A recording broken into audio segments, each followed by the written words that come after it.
This is Supra, Life's 24-volt barrier, which is operated with encoders and limit switches. It is equipped with useful plastic shells that can be replaced in the event of damage to maintain aesthetics and functionality over time. Let's look at the control panel. We have the start button, a button used for resetting, programming, and also as a step-by-step command at the end of the setup.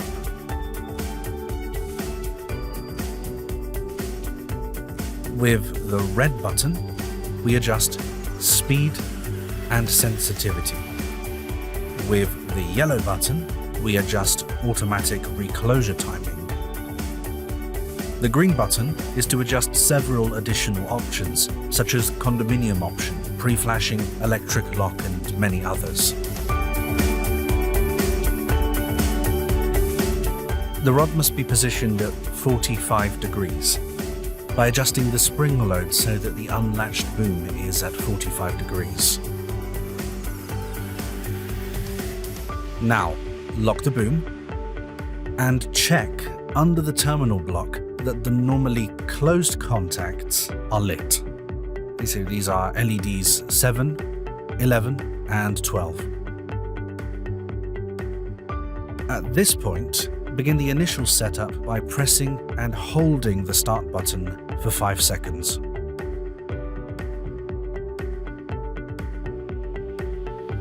All LEDs between plus and minus light up. I press start again. The barrier performs a close cycle, an open cycle,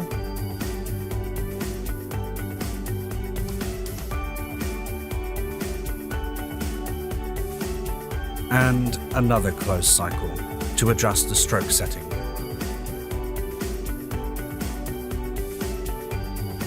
The initial setup is complete.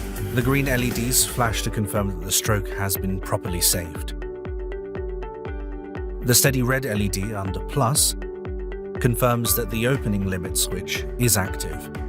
Under minus, the LED is off because the limit switch is not activated at this time.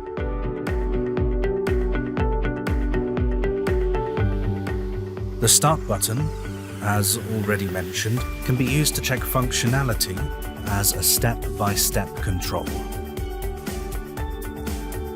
Unlike other life control units, this automation has an external radio receiver, the Fast R2.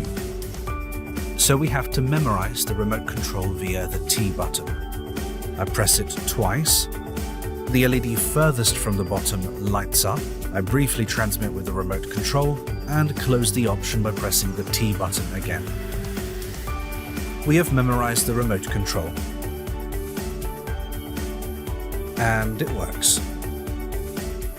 For opening and closing.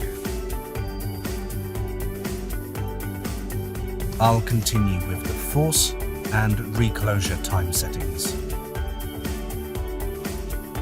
I press and release the red button to access the force settings. We have 3 LEDs by default.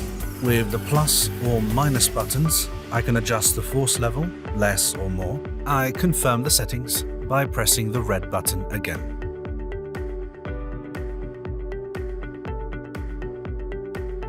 As you can see, we have now increased the speed.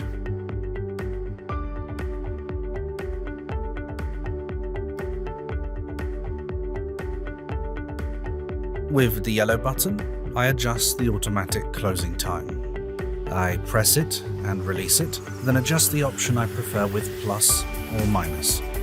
Each LED is associated with a different closing time: 5 seconds, 10 seconds, 30 seconds, 60 seconds, or 120 seconds.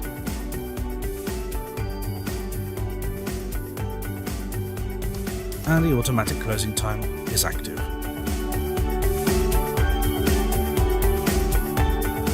In order to adjust the sensitivity level, I hold the red button for 5 seconds. There's one LED by default.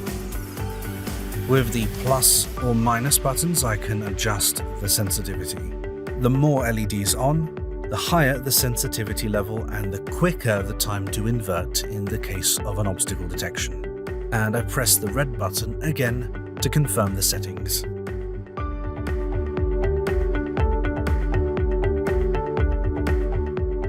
With the green button, I can adjust several additional options.